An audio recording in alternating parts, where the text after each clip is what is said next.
Hello everyone, welcome back to our channel English माध्यम के platform पे मैं हूं आपकी एडुकेटर प्रियंका ठाकुर और हम सॉल्व कर रहे हैं editorial based practice exercise. Start करते हैं आज का session with thought of the day, that is there is only one corner of the universe you can be certain of improving. यानी कि पूरे ब्रह्मांड में केवल एक ही चीज़ है जिसके ऊपर आप दावा कर सकते हैं कि आप इसको बेहतर कर सकते हैं। ठीक है, आप किसी भी देश के लिए दावा नहीं कर सकते कि मैं इस देश को बेहतर कर सकता हूँ, आप किसी भी परिवार के लिए दावा नहीं कर सकते, लेकिन एक ही चीज़ है जिसके लिए आप ये दावा कर सकते हैं कि मैं इसको इम्प्रूव कर सकता हूँ, बेहतर कर सकता हूँ। और वो क्या चीज़ है? वो है आप खुद अपने आप को इम्प्रूव कर सकते हो। जिस दिन आपने अपनी रिस्पॉन्सिबिलिटी खुद ले ली ना, हालातों के ऊपर डालने के बजाय, आप डेफिनेटली बेहतर कर पाएंगे। ठीक है, और दूसरी किसी भी चीज़ के ऊपर आपका बस नहीं चलेगा। कोई भी चीज़ में कुछ ना कुछ कोई हालात आड़े आ जाएंगे, सर्कमस्टांसेस, कॉन्सिक्वेंसेस, कुछ ना कुछ चीज़ हो सकती है, लेकिन केवल और केवल आपने अगर ठान लिया कि मैंने खुद को बेहतर करना है, मैंने खुद को और अच्छा और बेहतर करना है, तो आप ज़रूर कर सकते हैं। ठीक है, तो यही दृढ़ निश्चय रख के हम स्टार्ट करते हैं reading comprehension and practice exercise for SSC CGL 2024। अब पैसेज स्टार्ट करने से पहले बता देती हूँ कि ये पैसेज जो है टोटली जो राइटर हैं उनका ओपिनियन है, हमारा इसमें कोई रोल नहीं है। हम किसी भी पार्टी से एफिलिएटेड नहीं है, ना किसी पार्टी के ऊपर अपना ओपिनियन पब्लिक प्लेटफॉर्म पे आप बच्चों के सामने रख रहे हैं, कोई भी बाइज्ड ओपिनियन। ठीक है, लेकिन कोई भी स्टेटमेंट अगर दी हुई है उसको क्लियरली समझाने के लिए, क्लियरली एक्सप्लेन करने के लिए कुछ अगर उदाहरण लेने पड़ते हैं तो उसको आप प्लीज़ ऐसे मत सोचिएगा कि हमने कोई किसी पर्टिकुलर पार्टी के फेवर में या अगेंस्ट में हम कुछ बोल रहे हैं। ठीक है, The Finance Ministry in a white paper on the economy placed in the Parliament, बोल रहे हैं फाइनेंस मिनिस्ट्री ने एक वाइट पेपर लाया इकोनॉमी के ऊपर। कहाँ लाया वाइट पेपर? पार्लियामेंट में। उसमें उन्होंने क्या कहा? हैज़ एक्यूज, उन्होंने आरोप लगाए किसके ऊपर? The Manmohan Singh led United Progressive Alliance, UPA. तो मनमोहन सिंह द्वारा जब वो प्रधानमंत्री थे तो उनके द्वारा संचालित जो यूपीए गवर्नमेंट थी ऑफ 2004 टू 2014, 2004 से 2014 तक में, उसके बारे में उसके ऊपर आरोप लगाए ऑफ बॉचिंग। बॉचिंग मतलब क्या होता है? गड़बड़ करना, इकोनॉमी में गड़बड़ करी उन्होंने, ये आरोप लगाया। The ministry has sought credit for Narendra Modi led National Democratic Alliance governments repair and reform job since 2014, बोल रहे हैं। तो फाइनेंस मिनिस्ट्री ने क्या किया है? उनने श्रेय मांगा है, श्रेय चाहा है। क्या चाहा है? श्रेय की हमें श्रेय दिया जाए, नरेंद्र मोदी द्वारा जो संचालित नेशनल डेमोक्रेटिक अलायंस एनडीए है उसको श्रेय दिया जाना चाहिए कि हमने 2014 से लेके अब तक जो 2004 से 14 तक जो हानि पहुंची थी इकोनॉमी को, हमने उसको रिपेयर किया है, उसको ठीक करा है, और रिफॉर्म्स जो लाए हैं वो उसमें लाए हैं। For lifting India to world's 5th largest economy from one of the fragile 10 years ago, कि जब हमारे पास ये सत्ता आई थी 2014 में, तब हमारी इकोनॉमी जो है वो दुनिया की 5 सबसे फ्रेजाइल यानी कि नाजुक इकोनॉमीज में से थी 10 साल पहले, और उसको हम आज इतने ज़्यादा रिफॉर्म्स वगैरह लाके आज 5th लार्जेस्ट इकोनॉमी बना पाए हैं। It listed 15 high profile UPA scams. इस वाइट पेपर के अंदर 15 बड़े बड़े यूपीए के दौर में जो स्कैम्स हुए उनको लिस्ट किया गया, इंक्लूडिंग कोल घोटाला पता है, 2G स्पेक्ट्रम पता है, कॉमनवेल्थ गेम्स का घोटाला पता है, and even a 44 crore miss appropriation case in Jammu and Kashmir cricket board. और साथ ही साथ जिसमें एक 44 करोड़ का मिस अप्रोप्रिएशन मतलब कि गबन का मामला है, किसमें? Jammu and Kashmir cricket board में, वो भी शामिल है। आवर्स बिफोर दिस, अब इससे कुछ ही घंटे पहले, the Congress released a black paper on 10 years of अन्याय काल एरा ऑफ इनजस्टिस। अब आपको पता है आज़ादी का अमृत महोत्सव हम बना रहे हैं, है ना, और अमृत काल इसको बोला जाता है, प्रधानमंत्री ने जो टर्म डिफाइन करी है। तो बोल रहे हैं कि इससे कुछ ही घंटे पहले कांग्रेस ने भी एक ब्लैक पेपर रिलीज करा, उनने भी एक ब्लैक पेपर जारी करा, और इस ब्लैक पेपर का जो टाइटल था, हेडिंग था, वो था 10 years ऑफ अन्याय काल, यानी कि अन्याय काल के 10 साल। जो बीजेपी का स्लोगन है अमृत काल, उसके उन्होंने अन्याय काल बोला। और अन्याय मतलब क्या होता है? इनजस्टिस। ठीक है, तो इनजस्टिस की एरा, एक इनजस्टिस का युग था 10 सालों का। It highlights this governments economic blunders. और उनके ब्लैक पेपर में क्या लिखा गया है? उनके ब्लैक पेपर में जो भी इकोनॉमिक ब्लंडर मतलब भारी गलतियां, जो इकोनॉमिक गलतियां हुई हैं इस सरकार द्वारा, यानी कि करंट जो भारतीय जनता लेड सरकार है उसके द्वारा, सच एज डीमोनेटाइजेशन, जैसा कि डीमोनेटाइजेशन है, something the white paper is silent upon, जिसके ऊपर वाइट पेपर में कोई भी चर्चा नहीं की गई। यानी कि राइटर ये कहना चाह रहे हैं कि अगर डीमोनेटाइजेशन बहुत अच्छा कदम था और बहुत बेहतरीन कदम था, तो डेफिनेटली जहां कांग्रेस की आप कमियां गिना रहे हैं वहां पे आप अपनी उपलब्धियां गिना सकते थे, डीमोनेटाइजेशन का जिक्र कर सकते कि देखो हमने इतना अच्छा काम किया था, पर उसके ऊपर कोई चर्चा नहीं की। The flawed GST regime, flawed मतलब त्रुटियों से भरा हुआ, गलत, दोषपूर्ण, तो जो दोषपूर्ण जीएसटी का प्रणाली है उसके बारे में चर्चा की गई। The unemployment situation with stagnant wage growth, unemployment की जो स्थिति है, और स्टैग्नेंट मतलब जो स्थिर हो चुकी है, हमारी तनख्वाहें जो है वो स्थिर हो चुकी हैं, और साथ ही साथ अनएम्प्लॉयमेंट, इनके ऊपर चर्चा की गई। फार्मर्स डिस्ट्रेस मतलब फार्मर्स जो पीड़ा में है, सफरिंग में है, उसके ऊपर चर्चा की गई।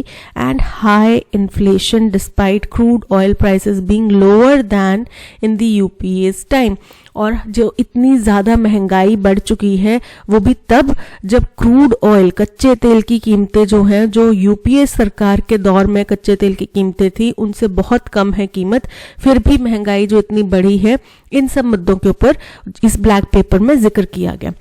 Finance minister Nirmala Sitharaman question the UPA's extra constitutional governance system, कि फाइनेंस मिनिस्टर निर्मला सीतारमन ने क्या किया, उन्होंने जो यूपीए का एक्स्ट्रा कॉन्स्टिट्यूशनल गवर्नेंस सिस्टम था उसके ऊपर सवाल उठाए।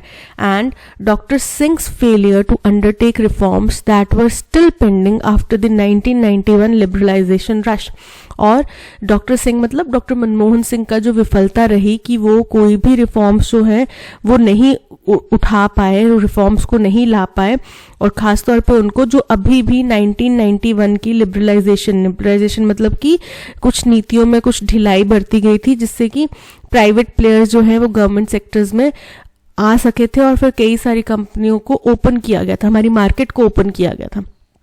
तो उसके तहत जो कई सारे रिफॉर्म्स पेंडिंग थे उनको नहीं लागू कर पाए, इस चीज की विफलता उन्होंने डॉक्टर सिंह के ऊपर डाली। एंड सेड, और कहा, this government delivered on those reforms and beyond, कि हमने वो रिफॉर्म्स लाए हैं और उससे आगे का कार्य किया है। She even invoked cases from the 1950s and 1970s, उन्होंने यहाँ पे इस्तेमाल किया, प्रयोग किया किस चीज़ का, 1950 से कुछ केसेस उठाए, 1970 से कुछ केसेस उठाए, to argue that corruption runs in the Congress DNA, ये तर्क देने के लिए कि करप्शन जो है वो कांग्रेस के डीएनए में है, कांग्रेस पार्टी में करप्शन ही है। The government's assertion that the white paper will serve as a record for posterity or for India's youth to know the efforts it took to undo the UPA era damage. सरकार ने इस बात पे जोर दिया, दावा किया कि ये जो वाइट पेपर है ये एक रिकॉर्ड की तरह है, ये एक रिकॉर्ड है जो कि हमारे फ्यूचर जनरेशन, हमारे वंश, किसका वंश, हमारे आज के युवाओं का जो वंश है उनके लिए एक रिकॉर्ड रहेगा, कि ये जानने के लिए कि हमारी सरकार ने कितना प्रयत्न करा है, जो यूपीए सरकार ने गलतियां की हैं, डैमेज करा है, उसको अनडू करने के लिए, उसको पलटने के लिए, एंड रिस्टोर इंडियाज ग्लोरी, और हिंदुस्तान को वापस से सुनहरे पन्नों में दर्ज कराने के लिए हमने कितना कार्य करा है। belies its anxiety that the young may not be adequately convinced about recent years outcome. तो ये क्या करता है, झुटलाता है, किस चीज को झुटलाता है, कि उनका जो एक एंजाइटी है, चिंता है कि इस समय के जो युवा हैं वो जो करंट रेजिम की सरकार है उसकी उपलब्धियों से कन्विंस नहीं है। वो इस बात से कन्विंस नहीं है कि जो करंट रेजिम की सरकार है उसने कुछ काम किया है, तो इस डर को, इस भय को वो झुठला देता है। ये कांग्रेस के आप गलतियां लेकर आ गए कि उन्होंने ये गलतियां करी थी, हमने ये काम उनको इन गलतियों को सुधारा है। तो ये बेसिकली आप नज़रअंदाज कर रहे हो इस बात को कि इस समय का जो आज की डेट का युवा है वो आपके कार्य से खुश नहीं है। ये इस बात को आप नज़रअंदाज करने की कोशिश कर रहे हो। That may explain the curious absence of real GDP growth, जिससे कि ये जो कैसे पता चल सकता है कि जो बड़ी ही जिज्ञासापूर्ण तरीके से GDP, real GDP growth, employment rates, इन सब का जिक्र नहीं किया गया, इन सब के ऊपर एक्सप्लेनेशन नहीं दिया गया वाइट पेपर के अंदर में। इसके अलावा employment rates in the UP and ND years from the data laden paper, data laden मतलब डेटा से भरपूर इस पेपर में इन दोनों चीज़ों को कंपेयर नहीं किया गया कि यूपीए के दौर में एम्प्लॉयमेंट रेट क्या था और एनडीए के दौर में एम्प्लॉयमेंट रेट क्या है, इस चीज़ का जिक्र नहीं किया गया। विच even compares waste volumes processed by urban local bodies, और ये ऐसा डेटा है, ये ऐसा पेपर है जिसमें जो वेस्ट है, ह्यूमन वेस्ट है, वो कितना वहां पे प्रोसेस किया जा रहा है, इन चीजों का भी कंपैरिजन किया जा रहा है, बट एम्प्लॉयमेंट का कंपैरिजन नहीं किया गया, रियल जीडीपी ग्रोथ का कंपैरिजन नहीं किया गया।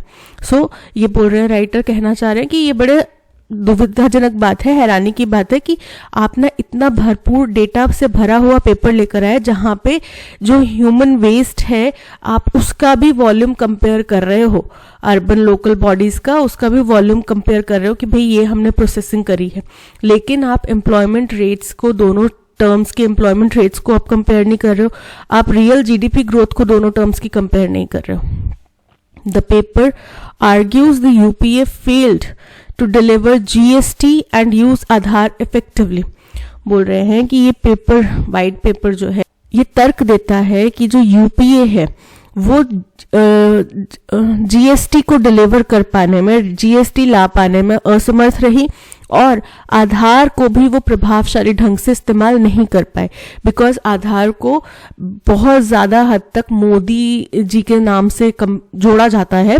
बट अब कई जगहों पे ये सवाल उठते हैं कि आधार जो है वो यूपीए गवर्नमेंट की देन है, तो फिर उन्होंने ये बता दिया कि भाई आधार को इफेक्टिवली हमने इस्तेमाल किया है, इफेक्टिवली मतलब उसको सही तरीके से हमने इस्तेमाल किया है।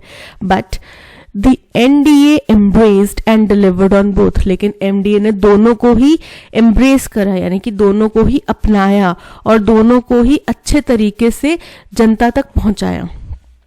That a few BJP states, including Gujarat, had reservations about GST and Aadhaar at the time is a lost nuance।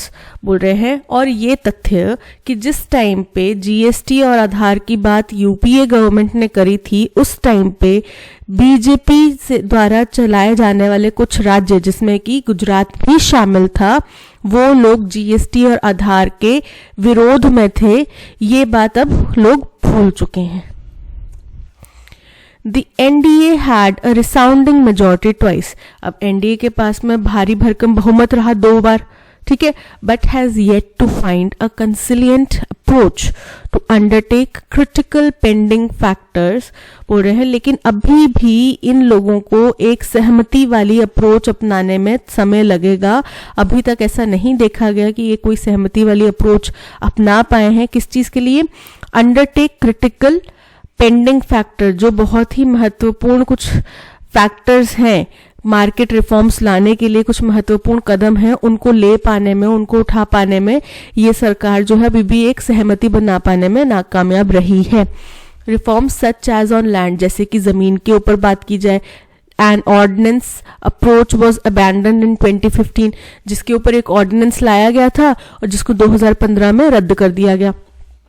And labour laws कुछ होते हैं, है ना, लेबर लॉज आपको पता है, तो उसके ऊपर लॉज लाए गए थे नए, उनको भी new codes are yet to kick in, उनको अभी तक लागू नहीं किया गया है।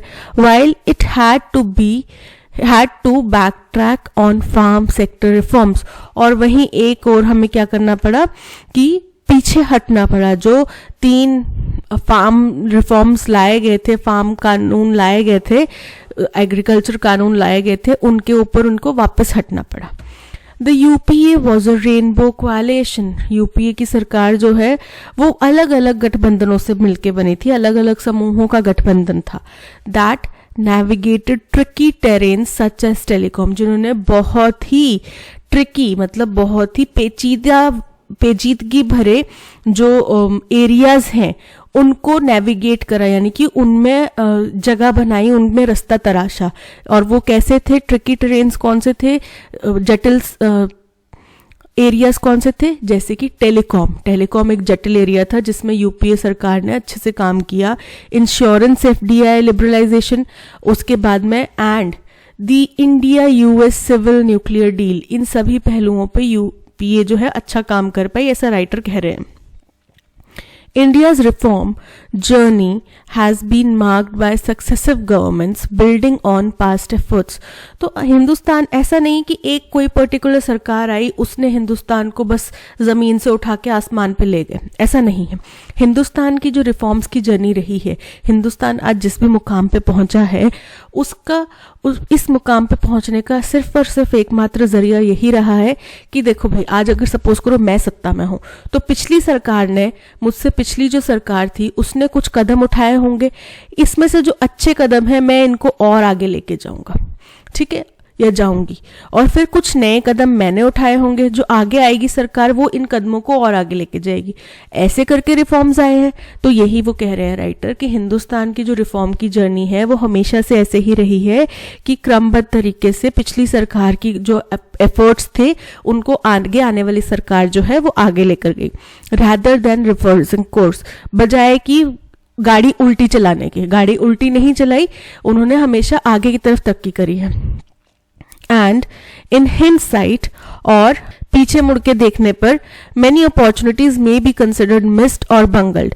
तो कई सारी अपॉर्चुनिटीज हमें देखे, अगर पीछे मुड़ के देखें, देखो हमेशा से काम ऐसे ही हुआ है कि पिछली सरकार ने कुछ किया, हमें उससे कुछ और बेहतर किया, ठीक है, या फिर उसी को और आगे अच्छे से लेकर गए। लेकिन हम कभी पीछे मुड़ के उल्टी दिशा में तो नहीं चले कि हमने बेहतर किया, पिछली वाले ने ये गलत किया था, हम उसको गिना रहे, ऐसा नहीं हुआ। और अब अगर हम पीछे मुड़ के देखें भी कभी भी तो जाहिर सी बात है कि कहीं ना कहीं हमें लगेगा कि भाई आपने फलानी अपॉर्चुनिटी मिस कर दी थी, आपने ये गड़बड़ कर दी थी, आपसे यहाँ पे इस जगह पे गड़बड़ हो चुकी थी, लेकिन उसको घसीटने का कोई फायदा नहीं है ना। उन्होंने गड़बड़ करी तभी वो बाहर गए सत्ता से, तभी आपको मौका मिला।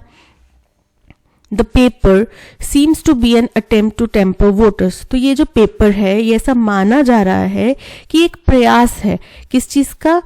मॉडरेट करना, सॉफन करना। किस चीज को मॉडरेट करना?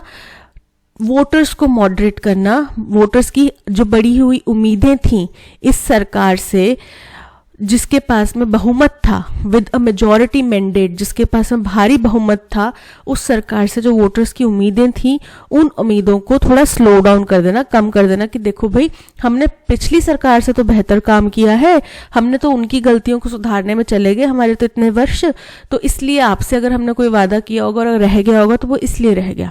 But A pointed finger leads to 3 pointing right back। और ये तो जग जाहिर बात है कि अगर आप एक उंगली उठाएंगे दूसरे की तरफ तो 3 उंगलियां भी आपकी तरफ भी आएंगी। तो वही यहाँ पे कह रहे हैं कि लेकिन अगर हम यूपीए के ऊपर आरोप लगाते हैं तो आरोप आपके ऊपर भी है, ठीक है। It is no surprise that the white bigot black. Bigot मतलब उत्पन्न होना, तो इसमें कोई भी आश्चर्य की बात नहीं है कि व्हाइट से ही काला उत्पन्न होता है, सफेद से ही काला उत्पन्न होता है, इसमें कोई भी शक की बात नहीं है। यानी कि आप व्हाइट पेपर लेकर आए इसलिए मजबूरी में उनको ब्लैक पेपर लाना पड़ा कांग्रेस वालों को, ठीक है, ये कहना चाह रहे हैं। तो काफी क्रिटिकल पैसेज था, समझ में आ गया होगा कि जो ये व्हाइट पेपर और ब्लैक पेपर आया है उसमें व्हाइट पेपर को क्रिटिसाइज किया जा रहा है लाने के तरीके को, और जो काम हुआ है उसके ऊपर चर्चा होनी चाहिए, ऐसा राइटर कह रहे हैं। और फिर उन्होंने कंपैरिजन किया कि रिफॉर्म्स देखो, ऐसा नहीं है कि केवल यूपीए लेकर आई, ऐसा नहीं है कि रिफॉर्म्स केवल बीजेपी लेकर आई। हिंदुस्तान आज जिस भी स्थिति में है, चाहे मजबूत चाहे कमजोर, जिस भी स्थिति में है, वो मल्टीपल सरकारों के एफर्ट्स रहे हैं, प्रयास रहे हैं या विफलताएं रही हैं, उस वजह से आज हम इस मुकाम पर हैं। ठीक है, तो इसमें किसी भी एक को पूरा क्रेडिट देना या किसी एक के ऊपर पूरा का पूरा दोष मढ़ना is not a correct approach to govern a country like India. ठीक है, ये राइटर कह रहे हैं। अब चलते हैं क्वेश्चन नंबर 1 की तरफ। What is the tone of the passage? Passage की टोन कैसी है? Critical critical critical. पैसेज की टोन पूरी तरीके से क्रिटिकल है। उन्होंने भर भर के जो व्हाइट पेपर लाया गया है इसके बारे में निंदा करी है और साथ ही साथ उन्होंने कुछ कमियां जो है करंट रिजीम की वो गिनाई है। जैसे कि उनने कुछ शब्दों का चयन करा, एक्यूज्ड आरोप लगाना, इकोनॉमिक ब्लंडर्स, क्वेश्चनड, ये सारे कुछ हैं आरोप लगाने वाली बातें, यानी कि क्रिटिसाइज करने वाली बातें। तो ऑब्जेक्टिव और इम्पार्शियल तो बिल्कुल भी नहीं है। ठीक है, critical and accusatory, option B is correct. What is the main theme of the passage? Passage की मेन थीम क्या है? तो पैसेज की मेन थीम, या तो वाइट पेपर को आप क्रिटिसाइज कर रहे हैं, बेसिकली दोनों जो सरकारें हैं उनके बीच में कंपैरिजन स्थापित करने की कोशिश की गई है कि भाई वो वाइट पेपर लेकर आए एनडीए वाले, तो यूपीए वाले ब्लैक पेपर ले आए। ठीक है, कांग्रेस वाले ब्लैक पेपर ले आए। फिर उन्होंने ब्लैक पेपर में उन सभी चीज़ों की चर्चा करी जो ये करंट रजीम जो है बीजेपी की, यानी कि एनडीए की जो करंट रजीम है वो विफल रही करने में। ठीक है, ऑप्शन ए है comparison of government policies, correct है। Critique of finance ministries black paper on economy, तो ब्लैक पेपर जो है वो फाइनेंस मिनिस्ट्री नहीं लेकर आई है, ब्लैक पेपर जो है कांग्रेस पार्टी लेकर आई है, फाइनेंस मिनिस्ट्री व्हाइट पेपर लेकर आई है, तो ये इनकरेक्ट हो जाता है। Examination of corruption allegations against Congress party, कि कांग्रेस पार्टी के ऊपर जो जो करप्शन के आरोप लगे उनके ऊपर हम लोग जांच कर रहे हैं, तो ये भी इनकरेक्ट है। इकोनॉमिक रिफॉर्म्स, तो हमारे देश के इकोनॉमिक रिफॉर्म्स की चर्चा नहीं हुई है। यहाँ पे बेसिकली दोनों पार्टीज के कार्यकाल के अंदर में जो जो डिफरेंसेस रहे हैं उनके ऊपर चर्चा की गई है। ठीक है, so option A comparison of government policies is correct. According to the passage, all of the following are true about the economy under the Narendra Modi-led National Democratic Alliance government except that कि NDA सरकार के बारे में निम्नलिखित में से सभी बातें सत्य हैं केवल एक को छोड़ के। ठीक है, पहला, it is listed as the world's fifth largest economy, बिल्कुल करेक्ट है। हम 5वीं सबसे बड़ी इकोनॉमी बन चुके हैं अब, तो ये करेक्ट है। NDA had a resounding majority twice, की 2 बार एनडीए के पास में संपूर्ण बहुमत था, बिल्कुल करेक्ट है ये, इसमें कोई दो राय नहीं है। It has undertaken reforms beyond those pending since 1991 liberalization rush, ये उनका कहना है कि भाई हमने 1991 के बाद में जो पेंडिंग रिफॉर्म्स थे जो मनमोहन सिंह की सरकार नहीं ले पाई थी, हमने उनको और आगे लेकर गए हैं और बेहतर किया है, बिल्कुल करेक्ट है, ऐसा उन्होंने दावा किया। So option C is correct. It has been entirely free from economic blunders such as demonetization, तो पैसेज में जहां ब्लैक पेपर का जिक्र किया गया कांग्रेस द्वारा लाए गए, वहां पे राइटर कहते हैं कि उन्होंने जीएसटी के टॉपिक को टच नहीं किया। ठीक है, उन्होंने डीमोनेटाइजेशन के टॉपिक को टच नहीं किया, उन्होंने इस बारे में कोई जवाब नहीं दिया कि महंगाई इतनी बढ़ क्यों गई है जबकि क्रूड ऑयल के प्राइसेस यूपीए के दौर से कम है। तो ये सारे क्या बताया उन्होंने, इकोनॉमिक ब्लंडर्स बताए। ठीक है, so option D is absolutely correct कि ये पूरी तरीके से फ्री नहीं है इकोनॉमिक ब्लंडर से। इंटायरली फ्री बोला गया ना, तो इकोनॉमिक ब्लंडर से इंटायरली फ्री नहीं है एनडीए सरकार। So option D is correct because the statement is incorrect. Passage के अनुसार we can infer that the author would be more supportive of, कि ऑथर इनमें से कौन सी बात के पक्ष में होंगे। पहला है the UPA governments economic policies, की यूपीए सरकार की जो इकोनॉमिक पॉलिसीज हैं उनके समर्थन में है। तो ऐसा नहीं है, उनके समर्थन में नहीं है। जहां पे 2G स्कैम और जो स्कैम्स आए थे उनके बारे में उन्होंने विफलता जो हुई उसके उन्होंने सफाई नहीं दी। ठीक है, तो उनकी इकोनॉमिक पॉलिसीज को बेहतर नहीं बताया। लेकिन जो कांग्रेस ब्लैक पेपर लेकर आई है ना उनके व्हाइट पेपर के अगेंस्ट में, उसके अंदर जो उन्होंने पॉइंट्स उठाए उनको वो वाजिब बता रहे हैं, ठीक है। एनडीए गवर्नमेंट्स इकोनॉमिक पॉलिसीज, इसके भी पक्ष में नहीं है वो। द कांग्रेस ब्लैक पेपर, बिल्कुल करेक्ट कि कांग्रेस जो ब्लैक पेपर लेकर आई है उसके अंदर उन्होंने जीएसटी का जिक्र करा, अनएम्प्लॉयमेंट का जिक्र करा, उसके अंदर उन्होंने फूड इन्फ्लेशन का जिक्र करा, रियल जीडीपी का जिक्र करा, और इन सब का जिक्र जो है एनडीए के वाइट पेपर के अंदर में नहीं है। तो जो राइटर हैं वो उसी ब्लैक पेपर की एवज में एनडीए से, सरकार से सवाल पूछ रहे हैं। So option C is correct. What does the author imply regarding the approach of successive governments towards reforms in India? कि एक के बाद एक आने वाली जो सरकारें थी उनकी क्या अप्रोच रही इंडिया की रिफॉर्म जर्नी के लिए। तो यही बोलना कि पिछली सरकार ने जो भी काम किए होते हैं उनको आगे बिल्डअप किया जाता है, उनको आगे लेके जाया जाता है। यही तरीका रहा है रिफॉर्म्स को लाने का, और यही तरीका रहा है हिंदुस्तान आज जिस भी स्थिति में पहुंचा है उस स्थिति तक पहुंचने का, ठीक है। Governments have consistently reversed the course of reforms initiated by their predecessor. बिल्कुल इनकरेक्ट है, बल्कि इसका राइटर ने जिक्र करा कि ये पहली बार एनडीए की सरकार है जो ऐसा कर रही है कि उल्टी दिशा में गाड़ी चला रही है, जो रिफॉर्म्स लाए थे उनको उल्टा करने की कोशिश कर रही है, ये पहली बार हो रहा है, ठीक है। तो ये इनकरेक्ट है। The NDA government has shown remarkable progress in enacting factor market reforms like land and labor. Passage में वापस चलते हैं इस आंसर के लिए। तो पैसेज में कहाँ पे,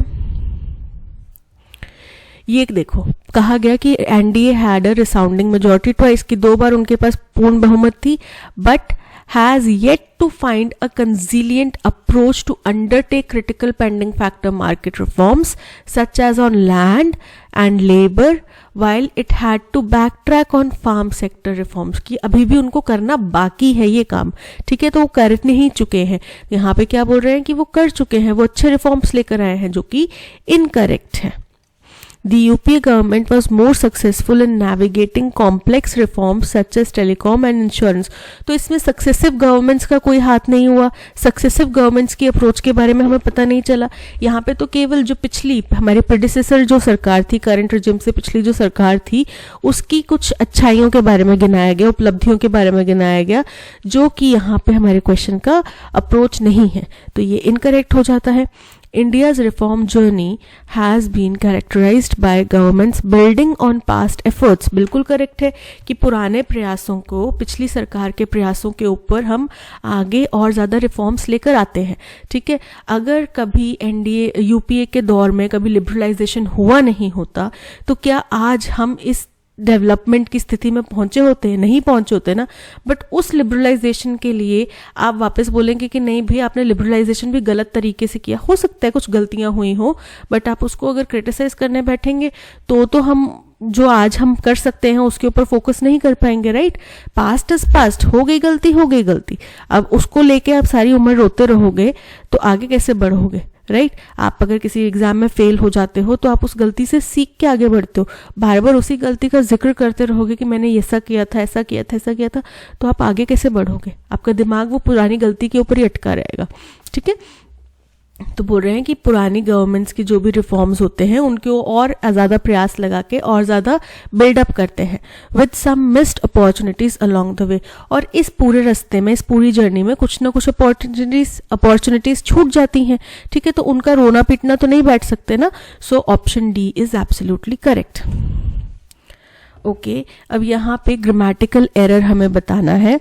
how many eggs were put into the basket, कितने अंडे उस बास्केट में डाले गए?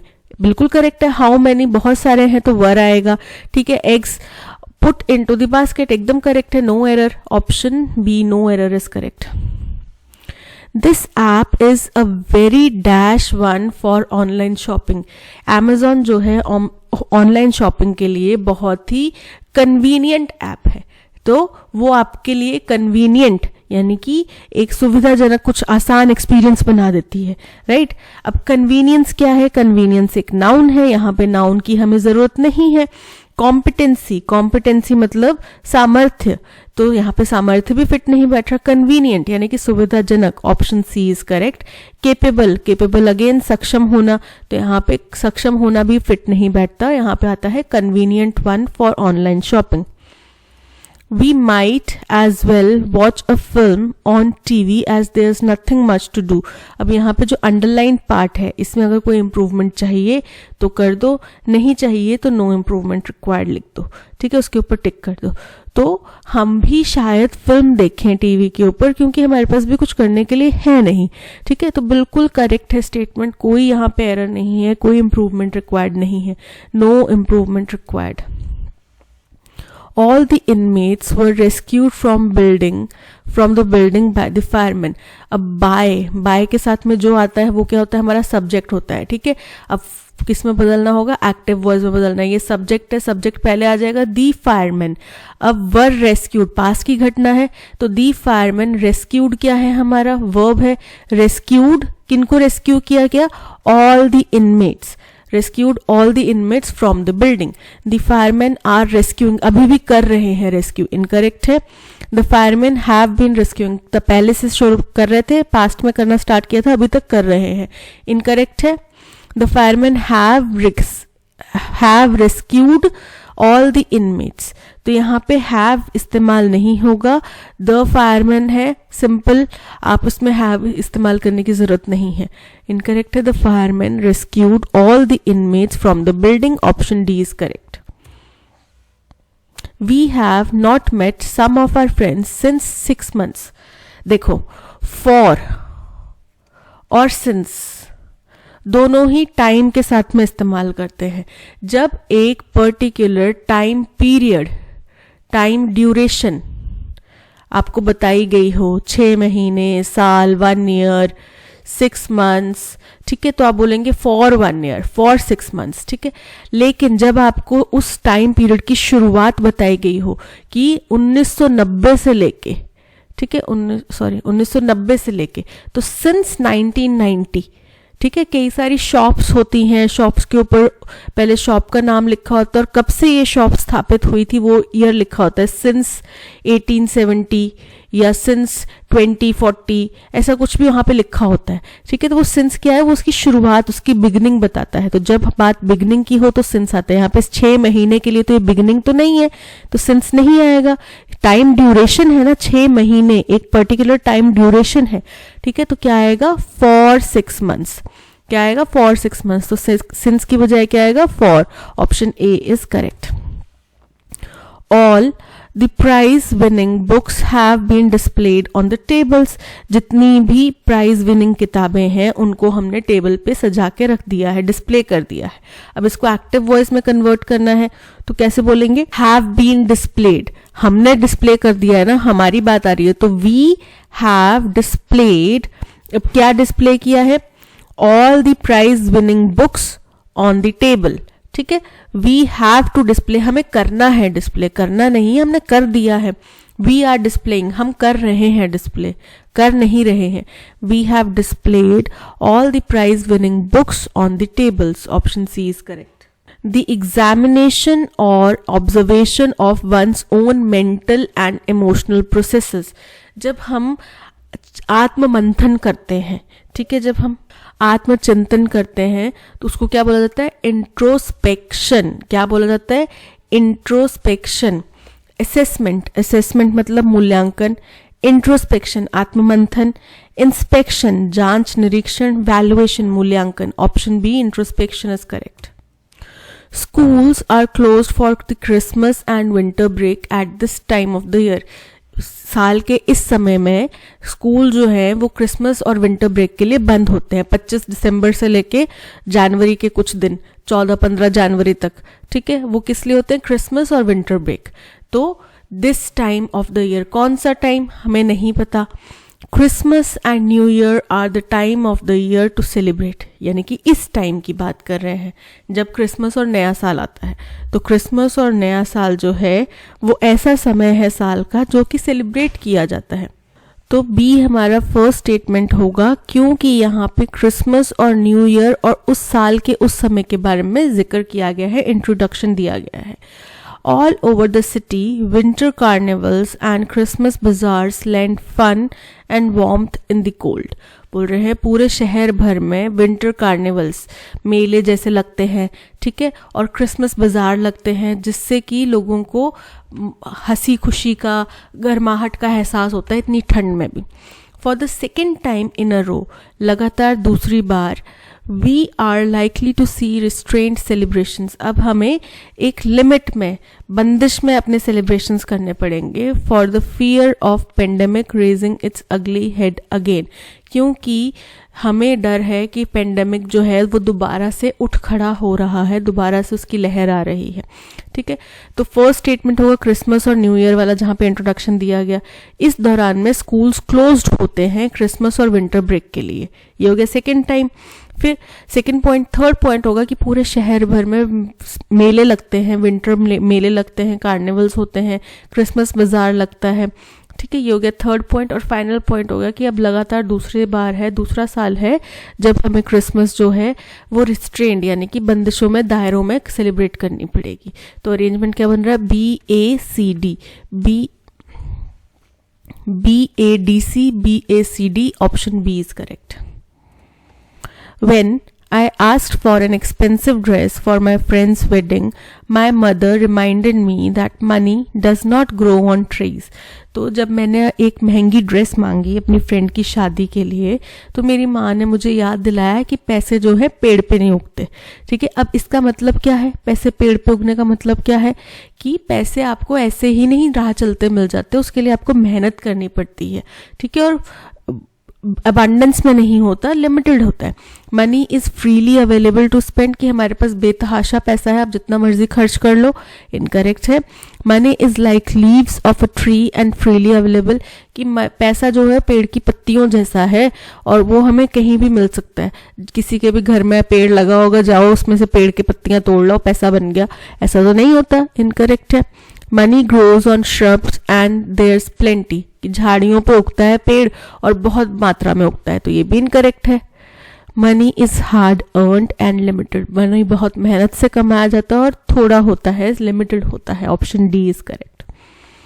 रिडंडेंट, रिडंडेंट का हमें सिनोनिम बताना है. तो रिडंडेंट का सिनोनिम आप कैसे बताओगे? जब आपको उसका मीनिंग पता होगा. और मीनिंग कैसे पता होगा? वो कैब पढ़ के, राइट. और वो कैब आप कैसे पढ़ोगे? आप जाओगे हमारे टेलीग्राम चैनल पे, वहां पे जाके आप इसकी PDF डाउनलोड करोगे.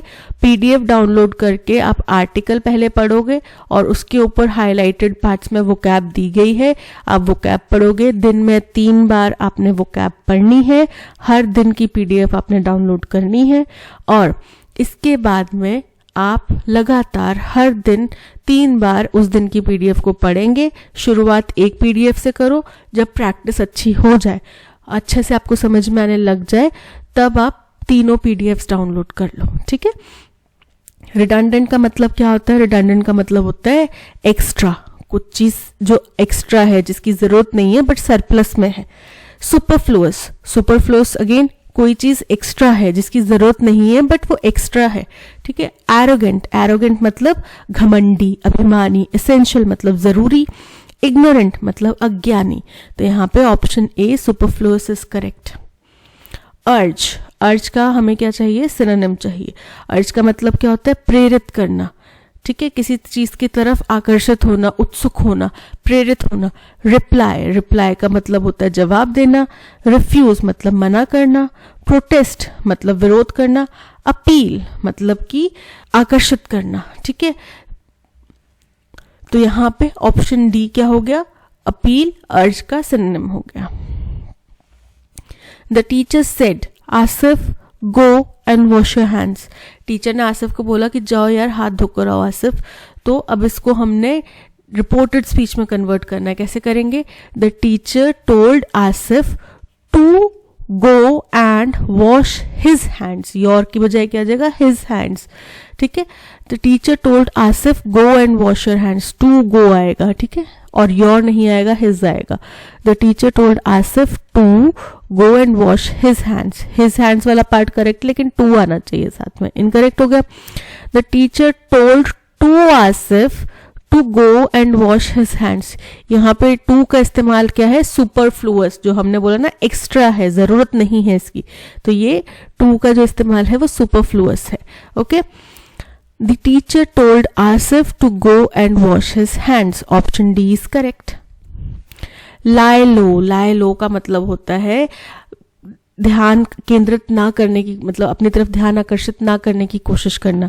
जैसे सेलिब्रिटीज होते हैं, वो किसी पब्लिक प्लेस में जाते हैं तो वो थोड़ा विग लगा के या फिर मास्क लगा के जाते हैं ताकि लोग उनकी तरफ आकर्षित ना हो जाए और वो आराम से जो नॉर्मल अपना काम करने आए हैं वो कर पाए.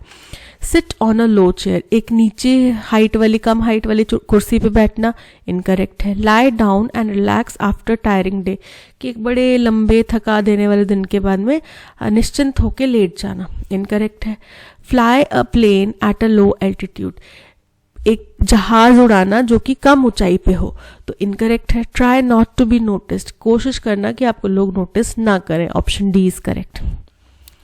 The policeman asked many people, but no one was knowing how the accident happened. Accident happened, past की घटना है कि एक्सीडेंट हो चुका है. तो पुलिसमैन ने जब सब लोगों से पूछा तो no one knew, किसी को पता नहीं था कि एक्सीडेंट कैसे हुआ. पास्ट की घटना है तो knowing कैसे आएगा, no one knew, किसी को भी नहीं पता था. So no one was knowing की बजाय no one knew, option C is correct.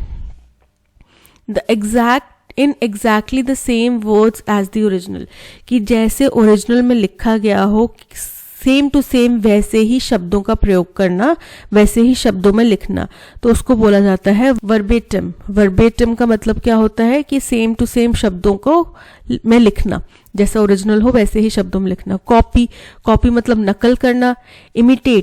Imitate मतलब किसी की तरह कुछ करने की कोशिश करना, जैसे कि हम लोग कई बार कोई पुलिस ऑफिसर या कोई हम मिनिस्ट्री या कोई ऐसा व्यक्ति जिसको हम एडमायर करते हैं, हम उनकी नकल, उनकी तरह बोलने की कोशिश करते हैं, उनकी तरह एक्सप्रेशन देने की कोशिश करते हैं, तो हम क्या करें, इमिटेट कर रहे हैं.